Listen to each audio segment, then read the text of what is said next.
Welcome to Content Camp. Hello, and indeed, welcome to another episode of Content Camp. Today we are interviewing Missy McCracken. Missy, can you tell us a little bit more about what you do for a living? Sure. Thank you for having me here today. I'm actually a leadership and organizational development coach or strategist. So I often go into organizations or work with teams to try to figure out what the challenge is that they're experiencing, make sure that we properly identify the right problem, because it's not fun to solve for the wrong problem. That doesn't take care of anything. And then work with all the people involved to execute to a solution to the problem. So what are some common problems you see? Sure. Communication is common. Like, people think they've communicated something clearly only to find out that the execution of what they described played out entirely differently. Working with organizations or teams where they haven't built the appropriate trust to make decisions together, or they're not listening to the feedback in a way that's interpreting feedback correctly. So it would be something similar, like if you were to say to your friends here at the table, hey, I don't like it when we do X, but they interpret it to be something totally different that you just don't like coming in at 6:30 in the evening. Well, if they're then trying to solve a problem by making the time change to a different time of day, and they're not realizing that the issue was your feedback was actually about the setup or the way you guys were asking questions, then they would be interpreting your feedback incorrectly. So sometimes things like that. Sometimes there's a big change happening inside a team or an organization, and they need help rolling out that change so that everybody feels really comfortable with it, because change can be hard for a lot of people. Sometimes I'm working with individuals to uncover their blind spots, like they don't realize that they do something a certain way, or that they have patterns about the way they're doing something that lead to an outcome that they don't necessarily want. So those types of things. So, I think you covered it slightly, but do you work with mainly organizations and groups of people, or can you work with people like families or groups of friends? Yeah, that's a great question. I have worked traditionally with individuals, usually in leadership positions, or personally in more of like a life coaching sense, where they have something that they're not able to execute on in their own life separately from work, or athletes who aren't able to perform at the level that they'd like to be able to perform with. And then I work with teams inside organizations. I've never worked with a family, but there are definitely some tools, some frameworks, some skills that every individual can benefit from learning, that then they can take home into any operating system that they're functioning within, whether it's a team or a family or a classroom, and probably become even more equipped and effective as a group then. So is there like are there parameters of, like, in your job description of where you help out, or is it just kind of a free-for-all of what comes up? Yeah, so traditionally I market myself as leadership and organizational effectiveness consultant, strategist, coach. And so the majority of the business that I'm doing is in that field. However, once people realize what you do, they want to transfer it to all their own environments, like a team, a sports team, or a family, or an individual personal use. So if I can accommodate that request, I do try to do it, because I think that everyone can take advantage of learning some new kind of tricks of the trade, how to be better at what they're wanting to be better at. You've mentioned a few times that you work with a lot of people in leadership roles. Would you say it's more so these people like hire you themselves because they want to better themselves, or would you say that it's like higher up positions noticing issues and they want to like help their team out more? So good question. It goes all ways. So sometimes an organization will hire a group of coaches to come in and implement a program that they have. And sometimes you will be chosen to individually match with a particular person. And sometimes an individual themselves will reach out to you and want to hire you and bring you into their organization to help them and maybe some other people. Yeah. What are some of the ways that you've found most useful to fix some of these situations or problems that are happening inside of companies? Yeah, so let's talk about first, like one way that I can make it maybe more translatable to someone younger who hasn't worked inside like a company, an organization. Have you ever seen those pictures where you can see it one way at first, and then somebody else points out that they're actually seeing something else? So like there's a common one that's a picture of like two candlesticks, and or it's one candlestick down the middle, but it looks like two profiles, two faces sideways. And one person will say they see the two faces looking at each other. Yeah. And another person will say, no, I see the candlestick down the middle. So that is one example of how we can both be looking at the same thing and see two totally different things. And once we point out to each other what we're seeing, then the other person can suddenly see it.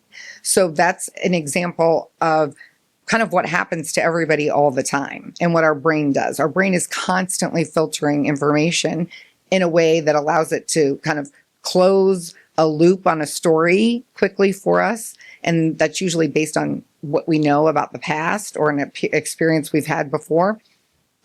Or it's interpreting based on our conditioning. So if you grew up in maybe a really strict environment, your lens then is looking at things through that strict conditioning or strict way of growing up. Somebody else who comes into the team might have grown up in a really loose environment where they had no rules, don't even understand what you mean when you say, hey, we got to all agree on a set of parameters that we're going to work within. They're like, why? I do my best work when I can just free float and be creative and be spontaneous. So then you have two different sets of conditioning trying to come in and work together, or two different ways of looking at something. And sometimes they need additional help in seeing how those two styles can work together and can actually help each other be even better and more effective. Does that help a little bit more? Yeah. In understanding? Okay. That was a very interesting and easy way to perceive that. Kind of going back to the beginning, where did you get the idea to start doing this, and how long have you been doing it for? Yeah. Okay. Well, so back around, almost 10 years ago, I kept thinking I'd been practicing law. I was a lawyer originally, and I had a little bit of a health scare, and I was like, when I go back to work full on again, do I really want to spend my time the same, or do I want to do something different? And I'd always said I wanted to be a coach, but I don't necessarily want to be a professional athletic coach because I don't necessarily want to focus on the techniques involved in the sport. I like the mind and the performance aspect of sport, but I didn't necessarily want to like correct people's stroke or cadence or those kind of things. I was a swimmer previously, so that's the world I know. And so then I started exploring ways to do that. And oddly enough, I saw somebody's post on Facebook that said they needed to give away a certain number of coaching sessions to earn their certificate to be a coach. And I said, okay, I'll sign up and do that and see what that is. And I loved it. And so then I went to school for it. So I've been doing it now for about 8 years. So how big of companies do you get involved with? Boy, it runs the gambit. I've been in small companies with as many people just working here like this, and huge companies like major manufacturers of like products you might find in Target. I don't want to name any of them specifically just to provide confidentiality to them, but it can run the gambit. And the work that you might do inside the different companies is different. Sometimes on a smaller business, you might be doing a lot. You might be involved in a lot of the different initiatives that they're running. But maybe when you're working with a bigger organization, you're only working with one department or one team within the organization to solve one specific problem in their big macro universe of problems. Is it, for the bigger organizations, is it harder to find the problems, like a needle in the haystack kind of deal? It can be, yes. And oftentimes, you're not necessarily solving for the solution to the problem itself. You're trying to help the people in the room make better decisions, communicate better, challenge some assumptions that are being made, help them uncover some blind spots, those kind of things, so that they become more effective. Because you can't walk into an organization and be an expert on every organization and how they do things. So your job really is to come in and partner with them in being better in that process of solutioning. Really? So how do you get people to communicate better and that more like personal character side of things? How do you do that? Sure. I think there's a little bit of a framework or a loop that you see happen. You bring some awareness or insight into the conversation, and then people need some time to integrate or develop from that awareness. They either get a new tool that they're going to try and use, or they hear something for the first time and they think, that's a new way of looking at that. I'm going to try to apply it. And then they come back and reflect on that. So that little 3-part loop happens, and it can happen in like 5 minutes. And it can also happen again in even bigger, more general terms over the course of an entire engagement. So that cycle is happening. In addition, you start to help people recognize like their bioresponses. Do you guys know what bioresponses are? Oh. Okay. So a bioresponse is, have you ever heard the phrase fight, flight, or freeze? Yes. Yeah. So a bioresponse is what happens, like you naturally have a response, an instinctive response. So some people, when you go into that part of your brain in a bioresponse, you're no longer in the part of your brain that can access your problem solving, your comprehension, your perspective making, your ability to understand a situation for what it is. So once you go into flight, fight, or freeze, you're in a different part of your brain. And if you don't know that that's happening, then you don't know to pause and come back and recenter yourself so that you can be in the part of your brain that you want to be in to solve a problem. So a good example of this would be at school. If you had a teacher that yelled at you constantly, all the time, constantly, it was constantly startling you, right? And you were like this. It's really hard to use the part of your brain that allows you to learn. And so if you don't have any tools to stop and say, oh, I need to recenter, then you're not making decisions from a place of the part of your brain that is more effective for the decision making. Does that make sense? Mm-hmm. So like it'd be like right after you got in a car accident maybe, and maybe it's just a fender bender, but it still really shook your nervous system. And then I sat you down and said, now take a test or make a decision. You'd be a little bit like, wait a second, I need to recalibrate here. And people don't even understand that that's happening sometimes in their brain. So you're helping them understand their bioresponses. You're helping them understand where they're making assumptions like, every time we do it this way, it turns out that way. And instead of asking questions about being curious about what would happen, I wonder what would happen differently if we tried, removing this one variable, because then the whole formula is different, right? So you're just helping kind of everyone understand how to think a little bit more in a way that moves people toward joint solution and getting buy-in from everybody. So you said you went to school for coaching. What kind of things do you learn from that?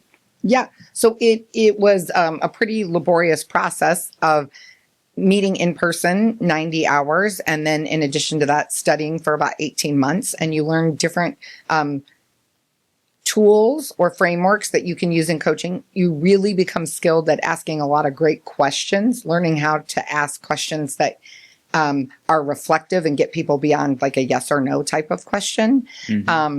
And really listening to what people are saying and also to what people aren't saying, because there's a lot of information in what people don't say. So those are kind of the skills that you're honing into, but then you get a million different kinds of tools and frameworks and things that you can bring into different types of environments for people to use. So where does someone get a job in this field? Oh, sure. Yeah, great question. There are platforms. Like, have you ever heard of something like Psychology Today, where you could type in and get like a therapist, a psychologist. There are platforms like that for coaches. So, for example, Better Up is a platform where coaches could get hired into and individuals could buy into buy coaching in the platform, and then they go through and select their coach from a bunch of different profiles. There are also organizations that have coaches inside them. For example, there's colleges that have coaches, and students can come to the coaches for different reasons. There are organizations like companies that provide coaching to their employees. There are jobs inside of companies that are strategists and business partners to leadership teams. So you could get a job doing that as a leadership consultant, leadership coach. So there's lots of different avenues to it. It just depends on kind of what your vibe is, what industry you want to work in, who you want to work with as your ideal client. If I just wanted to do athletes, then I would probably start my own business for coaching athletes or work with other coaches that only want to work with athletes. And there are some smaller businesses that do that, but those are harder to find. I don't know if I followed on like the Better Up app, but is that my question? I don't know if this is kind of close to the answer of that, but like for the leadership skills, have you ever worked with therapists of others, helping them figure out like other ways to help get through to their patients? That's a good question too. My goodness. So a lot of times a person may choose to see a therapist and a coach at the same time. We don't necessarily work together, but we solve different kinds of problems. A therapist is often trying to help somebody heal or move from feeling like something isn't working the way it should to working effectively. And a coach is often taking someone from a situation that's working okay, it's pretty effective, but it's not optimal. It's not the best it can be. So it's kind of two different lanes of problems. So no, I don't work directly with therapists.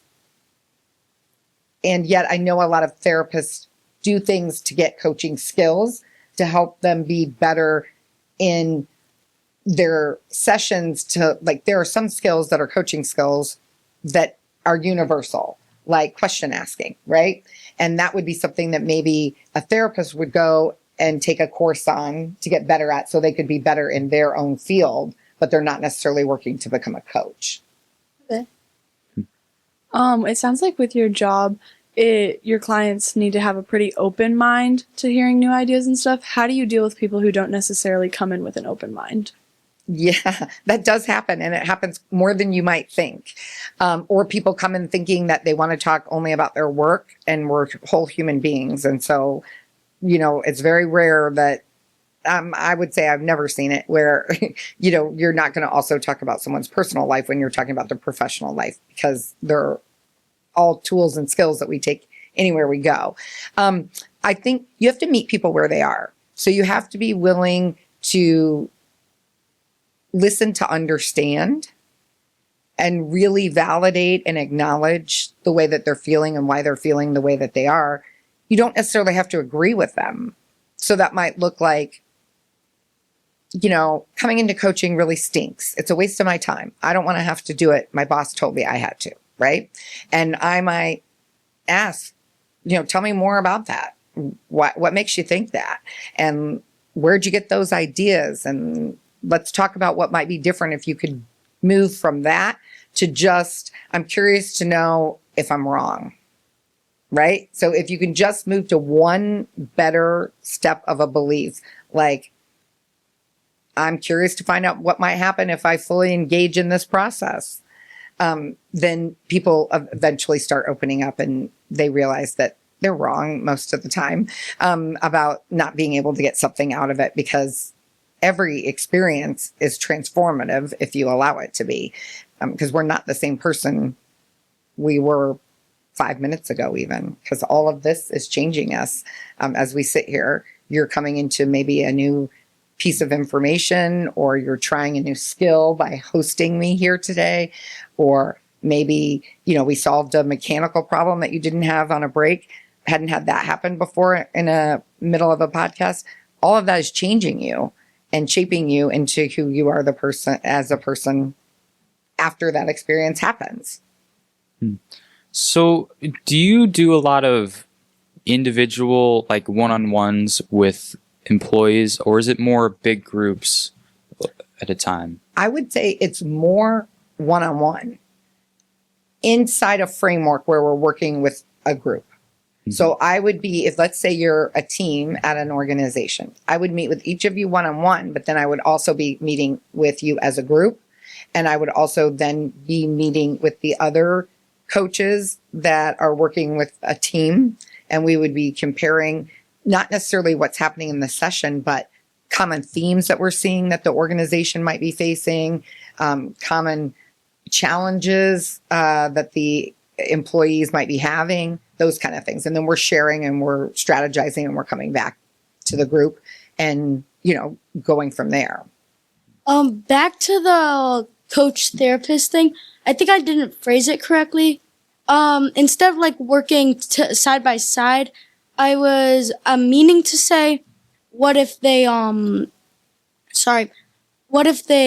a coach helps improve a therapist's leadership skills? Well, yeah, so you could have an organization of therapists that may have a manager that leads them, and that manager wants to work on their leadership skills so that they can lead their team more effectively. Or there may be a vice president in the therapy consulting business that wants help with their leadership skills, and you would go in and help them. Sure. Yeah. Yeah. A common thing that happens, there's a kind of a loop that once you become aware of it, you start thinking a little bit differently. So if you think about, there's usually a stimulus, something that causes you to have a thought. And that thought, if it's thought often enough and over long enough time, starts to shape the way you feel and what you believe. And those things then impact the behaviors that you do, and the actions that you take, which then impact ultimately your outcomes. And most likely those outcomes usually reinforce that original thought. So let's take, for example, is there something you don't like to do? Quite a few things. Okay. Let's see here. When it comes up, I can't really think of it. I'd say of course, I think like a lot of kids, I don't like to do my chores. Okay, perfect. That's a great example. So you might have a thought right before you do your chores that isn't super positive or doesn't really serve you in getting your chores done. Do you know what you might, like something, do you mind sharing? Like, do you have a thought that you have like, these chores, I hate them, they're awful. Or yuck, I don't want to do them because it's hot out and now I've got to go out and take the trash out or whatever. Yeah, kind of surrounding like the hot, because sometimes our car gets a little messy and we have to go clean it. And usually the days that we have to do that, sometimes it's really hot. Yeah, so you might have a thought like that, like, ugh, I don't want to do this. It's going to be so hot. It's going to make the job miserable, right? And then you start to believe and feel like, wah, wah, I don't want to do the chores and I hate doing chores. And then when you go do the chores, you don't enjoy doing the chores. Usually chores become really painful. And then the outcome kind of reinforces the fact that you have to do chores and you don't want to do them. But if you can just get yourself to think a different thought, then that whole chain starts to change. Like if you think the thought of, I wonder when I go outside if I can find something to appreciate in nature, whether it's the sun setting or you see a butterfly, or I wonder what I might find when I go outside. Even that suddenly lowers your resistance to having to do the thing you don't want to do. So even having one little tiny better thought can make you more in alignment with having to do the thing. So those kind of tricks are things that you work with people on. And I say tricks loosely, but it's like learning to think about it a little bit differently. Can So can you apply that principle to everyday things like working or doing homework or something like that? Absolutely.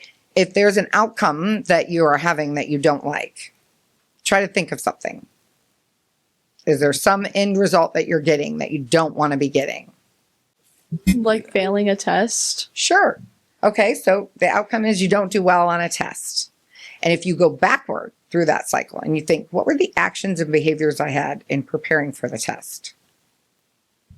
Probably complaining about studying and just like not understand, like just complaining about the reasons we had the test or like having the test on a certain day or something. Yeah, maybe not using your time effectively, rather, complaining about it rather than really buckling down and getting any review done.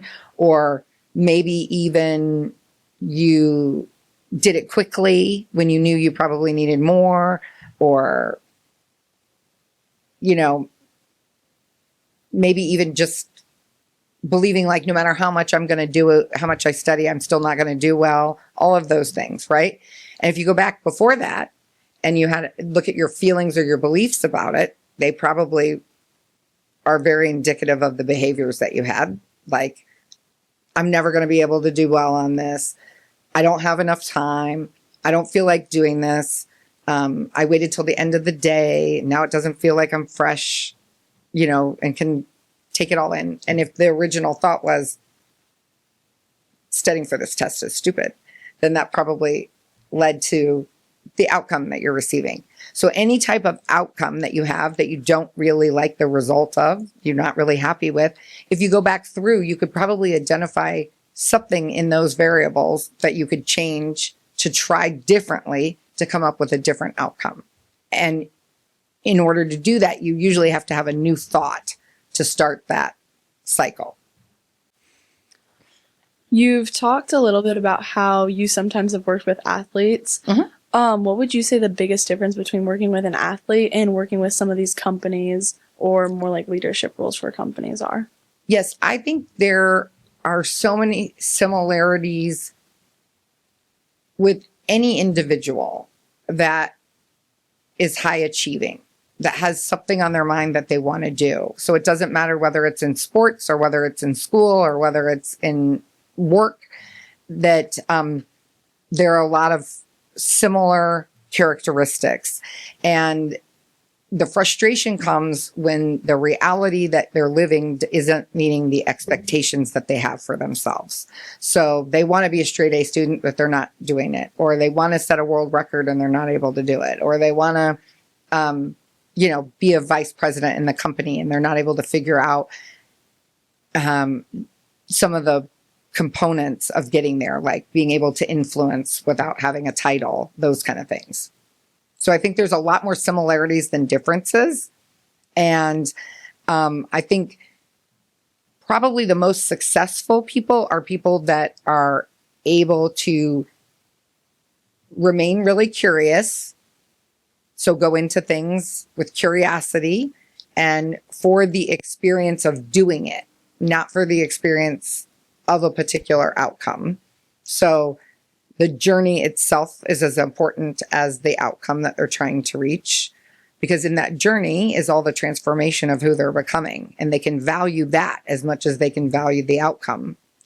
And then probably people that are able to move on quickly from mistakes, to learn from it and move on quickly and just see it as a data point. This is a moment that I did this or had a result that I didn't like. And that's all it is. There's no meaning beyond that to it. Doesn't mean I got worse because I didn't do the same time as I did before. Or it doesn't mean that I failed because I didn't get the promotion that I wanted. It just is information that I can use to move forward. So it has been very interesting to hear what you have had to say, and I can speak for myself that I have learned a lot. And as a final question, because I believe we are running out of time, if you had one message or quote to give out to the world, what would it be? Oh my goodness, that's kind of a stumper.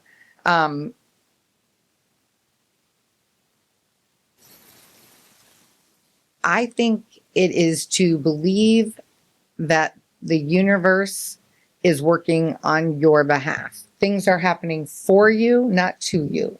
So if you try really hard at something and it doesn't turn out the way that you thought it should and you feel disappointed, there's either something that you're learning in that, or the universe is redirecting you to something that you should be doing that's more suited for you. And to just really trust that your life, the journey of it is an exploration and it's a privilege, and it doesn't have to be linear. It can just be. Okay. Well, thank you so much for being on the show. It's been really fun and interesting. And yeah, thank you. Yeah, thank you so much. You're welcome. Thank you for having me. This was a delightful conversation. I hope you were able to take something from it and think about how you might want to apply it in your own life.